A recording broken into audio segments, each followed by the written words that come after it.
Œuvre de Maria Valtorta, tome 3, chapitre 30, intitulé Deuxième sermon sur la montagne, le don de la grâce et les béatitudes. Vision du 24 mai 1945. Jésus s'adresse aux apôtres en leur assignant à chacun une place, pour diriger et surveiller la foule qui monte dès les premières heures de la matinée, avec des malades portés sur les bras ou sur des brancards, ou qui se traînent avec des béquilles. Dans la foule, il y a Étienne et Hermas. L'air est pur et un peu frais, mais le soleil a vite fait de tempérer cet air de montagne un peu vif. C'est tout avantage, car le soleil donne à l'air une pureté, une fraîcheur qui n'est pas désagréable. Les gens s'assoient sur des pierres ou des rochers épars dans le vallon entre les deux crêtes. Certains attendent que le soleil ait séché l'herbe humide de rosée pour s'asseoir à même le sol. Il y a une foule nombreuse, de toutes conditions, venue de toutes les régions de Palestine. Les apôtres sont perdus dans la foule, mais tels des abeilles qui vont et viennent des prés à la ruche, ils reviennent de temps à autre auprès du maître pour le renseigner, le questionner ou pour avoir le plaisir que le maître les regarde de près. Jésus monte un peu plus haut que le pré qui s'étend au fond du vallon, s'adosse à la paroi d'un rocher et commence à parler. Plusieurs m'ont demandé pendant une année de prédication, mais toi qui te dis le Fils de Dieu, dis-nous ce qu'est le ciel, ce qu'est le royaume, qui y avait, car nous avons des idées confuses. Nous savons que le ciel existe, avec Dieu et les anges, mais personne n'est jamais venu nous dire comment il est, puisqu'il est fermé aux justes. On m'a même demandé ce qu'est le royaume et qui est Dieu, et je me suis efforcé de vous l'expliquer. Je dis efforcé, non parce qu'il m'était difficile d'en parler, mais parce qu'il est compliqué, pour tout un ensemble de raisons, de vous faire accepter une vérité qui se heurte, en ce qui concerne le royaume, à tout un édifice d'idées accumulées au cours des siècles, et en ce qui concerne Dieu à la sublimité de sa nature. D'autres encore m'ont demandé. D'accord pour ce qui est du royaume de Dieu, mais comment? Du royaume et de Dieu, mais comment les conquérir? Là encore, j'ai cherché à vous expliquer inlassablement l'esprit véritable de la loi du Sinaï. Celui qui fait sien cet esprit s'approprie le ciel. Or, pour vous expliquer la loi du Sinaï, il faut aussi faire entendre le ton sévère du législateur et de son prophète.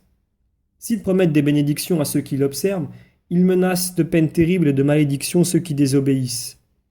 La manifestation du Sinaï fut terrible, et cette terreur se reflète dans toute la loi, dans tous les siècles, dans toutes les âmes. Mais Dieu n'est pas seulement législateur, il est Père, et un Père d'une immense bonté. Peut-être, et même sans aucun doute, vos âmes affaiblies par le péché originel, par les passions, les péchés, les égoïsmes de toutes sortes en vous et chez les autres, les vôtres vous ferment l'âme et ceux des autres vous l'irritent, ne peuvent s'élever à la contemplation des infinies perfections de Dieu et de la beauté encore moins que tout autre. Car c'est avec l'amour, la vertu qui est le moins le partage des mortels. La bonté. Ah, quelle douceur d'être bon, sans haine, sans envie, sans orgueil. Avoir des yeux qui ne regardent que pour aimer, des mains qui ne se tendent que pour des gestes d'amour, des lèvres qui ne profèrent que des mots d'amour, et surtout un cœur uniquement rempli d'amour qui force les yeux, les mains et les lèvres à des actes d'amour. Les plus savants d'entre vous savent de quel don Dieu avait doté Adam, pour lui-même et pour ses descendants. Même les fils d'Israël les plus ignorants savent que nous possédons une âme. Seuls les pauvres païens ignorent cette hôte royale, ce souffle de vie, cette lumière céleste qui sanctifie et vivifie notre corps. Mais les plus savants savent quel don avait été accordé à l'homme, à l'esprit de l'homme. Dieu n'a pas été moins généreux pour l'âme que pour la chair et le sang de la créature qu'il avait faite avec un peu de boue et avec son souffle. Il a attribué les dons naturels de beauté et d'intégrité, d'intelligence et de volonté, la capacité de s'aimer soi-même et d'aimer les autres. Pareillement, il a accordé les dons moraux et la soumission des sens à la raison. Ainsi, le pervers esclavage des sens et des passions ne s'insinuait pas dans la liberté et la maîtrise de soi et de la propre volonté dont Dieu avait doté Adam. Libre était l'amour de soi, libre la volonté, libre une juste jouissance qui ne vous rend pas esclave en vous faisant sentir la morsure de ce poison que Satan a répandu et qui déborde, en vous détournant du lit limpide pour vous mener sur des terrains fangeux, dans des marais malsains où fermentent les fièvres des sens charnels et des sens moraux. Cela pour que vous sachiez que la concupiscence de la pensée provient aussi de la sensualité. Qui plus est, ils reçurent des dons surnaturels, à savoir la grâce sanctifiante, le destin supérieur, la vision de Dieu, la grâce sanctifiante et la vie de l'âme, cette greffe de vie surnaturelle déposée dans notre âme spirituelle. La grâce vous rend enfant de Dieu, car elle vous préserve de la mort du péché, et celui qui n'est pas mort vit dans la maison du Père, le paradis, dans mon royaume, le ciel. Qu'est-ce que cette grâce qui sanctifie et qui procure vie et royaume? N'employez pas une foule de mots. La grâce, c'est l'amour. Par conséquent, la grâce, c'est Dieu. C'est Dieu qui s'admire dans la créature qu'il a créée parfaite, et ce faisant s'y aime, s'y contemple, s'y désire, se donne ce qui est sien, pour multiplier ce qu'il a, pour jouir de cette multiplication, pour s'aimer en tant d'êtres qui sont d'autres lui-même. Ah, mes enfants, ne frustrez pas Dieu de ce qui est son droit. Ne dépouillez pas Dieu de son bien. Ne décevez pas le désir de Dieu. Pensez qu'il agit par amour. Même si vous n'existiez pas, il serait toujours l'infini et sa puissance n'en serait pas diminuée. Mais bien qu'étant complet dans une mesure infinie, sans mesure, il veut, non pas pour lui ni en lui, il ne le pourrait pas puisqu'il est déjà l'infini, mais c'est pour le créer, pour sa créature, qu'il veut augmenter l'amour. Et cela bien que ce créé contienne déjà ce qui permet de donner la grâce. L'amour, pour que vous le portiez en vous à la perfection des saints et pour que vous vous reversiez ce trésor, tiré du trésor que Dieu vous a accordé avec sa grâce et augmenté dans toutes vos œuvres saintes, de toute votre vie héroïque de saint, de l'océan infini où Dieu se trouve, au ciel. Divine, 3 fois divine citerne de l'amour. Voilà ce que vous êtes. Et votre être ne connaît pas la mort, car, étant Dieu, vous êtes éternel comme Dieu. Vous existeriez, et votre être ne connaîtrait pas de fin, parce que vous êtes immortels, comme les esprits saints qui vous ont suralimenté, en revenant, en vous enrichit de vos propres mérites. Mais vous vivez et nourrissez, vous vivez et enrichissez, vous vivez et formez cette très sainte chose, qu'est la communion des âmes, depuis Dieu, esprit très parfait, jusqu'au bébé qui vient de naître et prend pour la première fois le sein maternel. Vous qui êtes savants, ne me jugez pas mal au fond de votre cœur. Ne dites pas c'est un fou, c'est un menteur. Il faut qu'il soit fou pour parler de la grâce en nous, puisque la faute nous en a privés. Il ment quand il prétend que nous sommes déjà unis à Dieu. Oui, la faute existe. Oui, la séparation existe. Mais devant la puissance du Rédempteur, la faute, cette séparation cruelle survenue entre le Père et ses enfants, croulera comme une muraille ébranlée par le nouveau Samson. Déjà je l'ai saisie, je l'ébranle et elle vacille. Satan tremble de colère et d'impuissance, car il ne peut rien contre mon pouvoir et se voit arracher de nombreuses proies. Il se rend compte qu'il lui est plus difficile d'entraîner l'homme au péché. Car lorsque, par mon intermédiaire, je vous aurai amené à mon Père, et que grâce à l'effusion de mon sang et à ma douleur, vous serez devenus purs et forts, la grâce reviendra en vous, vivante, vive, puissante, et si vous le voulez, vous serez des triomphateurs. Dieu ne vous fait pas violence, ni sur le plan de votre pensée, ni sur celui de votre sanctification. Vous êtes libre, mais il vous rend la force. Il vous délivre de la domination de Satan. À vous de reprendre le joug infernal ou de donner à votre âme des ailes d'ange. Tout dépend de vous pour me prendre comme frère afin que je vous guide et vous nourrisse d'une nourriture immortelle. Vous dites, comment conquérir Dieu et son royaume en suivant une autre voie plus douce que la voie sévère du Sinaï? Il n'y a pas d'autre chemin que celui-là. Néanmoins, ne le regardons pas sous le jour de la menace, mais sous le jour de l'amour. Ne disons pas « malheur à moi si je ne fais pas ceci », en restant tremblants dans l'attente du péché que nous pensons inévitable. Mais disons « bienheureux serais-je si je fais ceci ». Dans un élan de joie surnaturelle, joyeux, élançons-nous vers ces béatitudes qui naissent de l'observation de la loi, comme les roses naissent dans un buisson épineux. Bienheureux si je suis pauvre en esprit, le royaume des cieux est à moi. Bienheureux si je suis doux, j'obtiendrai la terre en héritage. Bienheureux si je suis capable de pleurer sans me révolter. je serai consolé. Bienheureux si j'ai faim de justice, plus que du pain et du vin qui rassasient la chair. La justice me rassasiera. Bienheureux si je suis miséricordieux, la miséricorde divine s'appliquera à moi. Bienheureux si je suis pur de cœur, Dieu se penchera sur mon cœur pur et je le verrai. Bienheureux si j'ai l'esprit de paix, Dieu m'appellera son fils, car je serai dans la paix et l'amour, et Dieu est l'amour qui aime ceux qui lui sont semblables.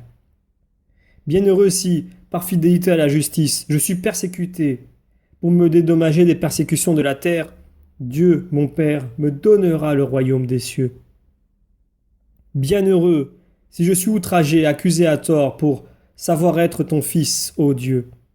Ce n'est pas la désolation, mais la joie que cela doit m'apporter, car cela me mettra au niveau de tes meilleurs serviteurs, les prophètes, qui furent persécutés pour la même raison, et avec lesquels je crois fermement que je partagerai la même récompense, grande, éternelle, dans le ciel qui m'appartient. Tel est le regard que nous devons porter sur le chemin du salut à travers la joie des saints. Bienheureux serais-je si je suis pauvre en esprit. Ah, fièvre satanique des richesses, à quel délire tu conduis les hommes, les riches comme les pauvres, le riche qui vit pour son or, idole infâme de son âme en ruine, le pauvre qui vit dans la haine du riche qui possède l'or. Même s'il ne se rend pas matériellement homicide, il profère ses anathèmes contre les riches, leur souhaitant toutes sortes de maux. Il ne suffit pas de ne pas commettre le mal, il faut encore ne pas désirer le faire. Celui qui maudit en souhaitant malheur et mort n'est pas bien différent de celui qui tue matériellement, car il porte en lui le désir de voir périr celui qu'il est. En vérité, je vous dis que la chair n'est qu'un acte que l'on retient, comme le fruit d'une conception, déjà formé mais pas encore expulsé. Le désir mauvais empoisonne et corrompt, car il dure plus longtemps que l'acte violent, et s'enracine donc plus profondément. Même si l'homme pauvre en esprit est matériellement riche, il ne pêche pas à cause de son or, mais grâce à lui, il réalise sa sanctification parce qu'il le transforme en amour. Il est aimé et béni. Il ressemble à ces sources qui sauvent les voyageurs dans les déserts et qui s'offrent sans avarice, heureuses de pouvoir se donner pour soulager ceux qui désespèrent. S'il est réellement pauvre, il est heureux dans sa pauvreté et trouve son pain agréable. Il est joyeux car il échappe à la fièvre de l'or. Son sommeil ignore les cauchemars et il se lève frais et dispos pour se mettre tranquillement à son travail, qui lui est léger parce qu'il le fait sans avidité ni envie. Ce qui enrichit l'homme, c'est matériellement son or, moralement ses affections. Sous le terme or, on comprend non seulement les ressources pécuniaires, mais aussi les maisons, les terres, les bijoux, les meubles, les troupeaux, en somme, tout ce qui rend la vie matériellement aisée. Les richesses morales consistent dans les liens de parenté ou de mariage, les amitiés, les richesses intellectuelles, les charges publiques. Comme vous le voyez, pour la première catégorie, le pauvre peut dire « Oh, pour moi, il me suffit de ne pas envier celui qui possède et je me contente de la situation de pauvreté qui m'est imposée. » Pour la seconde, le pauvre doit encore se surveiller, car le plus misérable des hommes peut devenir coupable, si son esprit n'est pas détaché. Celui qui s'attache immodérément à quoi que ce soit pêche. Vous direz, dans ce cas, devons-nous haïr le bien que Dieu nous a accordé? Pourquoi donc ordonne-t-il d'aimer son père, sa mère, son épouse, ses enfants? Et pourquoi, dit-il, tu aimeras ton prochain comme toi-même? Il faut distinguer. Nous devons aimer notre père, notre mère, notre épouse et notre prochain, mais dans la mesure que Dieu nous a fixée, donc comme nous-mêmes. Tandis que Dieu doit être aimé par-dessus tout et de tout notre être. Nous ne devons pas aimer Dieu comme nous aimons ceux qui nous sont les plus chers. Une telle parce qu'elle nous a allaités, telle autre parce qu'elle dort sur notre poitrine ou nous donne des enfants, mais nous devons l'aimer de tout notre être. En d'autres termes, avec toute la capacité d'aimer qui existe en l'homme. Amour de fils, amour d'époux, amour d'amis, et, ne vous scandalisez pas, amour de père. Oui, nous devons prendre le même soin des intérêts de Dieu qu'un père de ses enfants, pour lesquels il veille avec amour sur ses biens et les accroît, et s'occupe et se soucie de sa croissance physique et culturelle, ainsi que de sa réussite dans le monde. L'amour n'est pas un mal et ne doit pas le devenir. Les grâces que Dieu nous accorde ne sont pas un mal et ne doivent pas le devenir. Elles sont amour. C'est par amour qu'elles sont données. C'est avec amour qu'il faut user de ces richesses d'affection et de bien que Dieu nous accorde. Et seul celui qui ne s'en fait pas des idoles, mais des moyens pour servir Dieu dans la sainteté, montre qu'il n'a pas d'attachement coupable à ses biens. Il pratique alors la sainte pauvreté d'esprit, qui se dépouille de tout pour être plus libre de conquérir le Dieu saint, la suprême richesse. Or, conquérir Dieu, c'est posséder le royaume des cieux. Bienheureux serais-je si je suis doux. Cela peut sembler contraster avec les exemples que nous donne la vie quotidienne. Ceux qui manquent de douceur semblent triompher dans les familles, dans les villes et les nations. Mais est-ce là un vrai triomphe? Non. C'est la peur qui tient soumis en apparence les hommes accablés par un despote. Mais en réalité, ce n'est qu'un voile qui dissimule le bouillonnement de la révolte contre le tyran. Les coléreux et les dominateurs ne possèdent pas le cœur de leurs proches, ni de leurs concitoyens, ni de leurs sujets. Les maîtres du «je l'ai dit, point final» ne soumettent pas les intelligences et les esprits à leur enseignement. Ils ne forment que des autodidactes, des gens qui recherchent une clé qui puisse ouvrir les portes closes d'une sagesse ou d'une science dont ils soupçonnaient l'existence et qui est opposée à celle qu'on leur impose. Les prêtres n'amènent personne à Dieu si, au lieu d'aller à la conquête des âmes avec une douceur patiente, humble et aimante, ils ressemblent à de féroces guerriers armés qui partent à l'attaque, tant ils marchent avec violence et intransigeance contre les âmes. Pauvres âmes, si elles étaient saintes, elles n'auraient pas besoin de vous, prêtres, pour trouver la lumière. Elles l'auraient déjà en elles. Si elles étaient justes, elles n'auraient pas besoin de vous, juges, pour être retenues par le frein de la justice. Elles l'auraient déjà en elles. Si elles étaient en bonne santé, elles n'auraient besoin de personne pour les soigner. Soyez donc doux. Ne mettez pas les âmes en fuite. Attirez-les par l'amour, car la douceur c'est de l'amour, tout comme la pauvreté d'esprit. Si vous êtes doux, vous obtiendrez la terre en héritage. Vous amènerez à Dieu ce domaine qui appartenait à Satan. Car votre douceur, qui est aussi amour et humilité, aura vaincu la haine et l'orgueil en tuant dans les âmes le roi abject de l'orgueil et de la haine. Alors le monde vous appartiendra et donc appartiendra à Dieu, car vous serez les justes qui reconnaissent Dieu comme le maître absolu de la création, à qui l'on doit adresser louanges et bénédictions et rendre tout ce qui lui appartient. Bienheureux serais-je si je sais pleurer sans me révolter. La souffrance existe sur terre, elle arrache des larmes à l'homme. La souffrance n'existait pas. Mais l'homme l'a apportée sur la terre, et par la dépravation de son intelligence, il s'efforce de la faire croître de toutes les façons. Il y a déjà les maladies, les malheurs, qui amènent la foudre, la tempête, les avalanches, les tremblements de terre. Mais voilà que l'homme, pour souffrir et surtout pour faire souffrir, car nous voudrions que ce soit les autres et non pas nous-mêmes qui pâtissent des moyens étudiés pour faire souffrir. Voilà donc que l'homme invente des armes meurtrières toujours plus terribles et des tortures morales toujours plus astucieuses. Que de larmes l'homme n'arrache-t-il pas à l'homme à l'instigation de son roi secret, Satan? Et pourtant, en vérité, je vous dis que ces larmes n'amoindrissent pas l'homme, mais le perfectionnent. L'homme est un enfant distrait, un étourdi superficiel, un être d'intelligence tardive, jusqu'à ce que ses épreuves en fassent un adulte, réfléchi, intelligent. Seuls ceux qui pleurent ou ont pleuré savent aimer et comprendre. Aimer ses frères qui pleurent comme lui, comprendre leur douleur, les aider avec une bonté qui a éprouvé, comme cela fait mal d'être seul quand on pleure.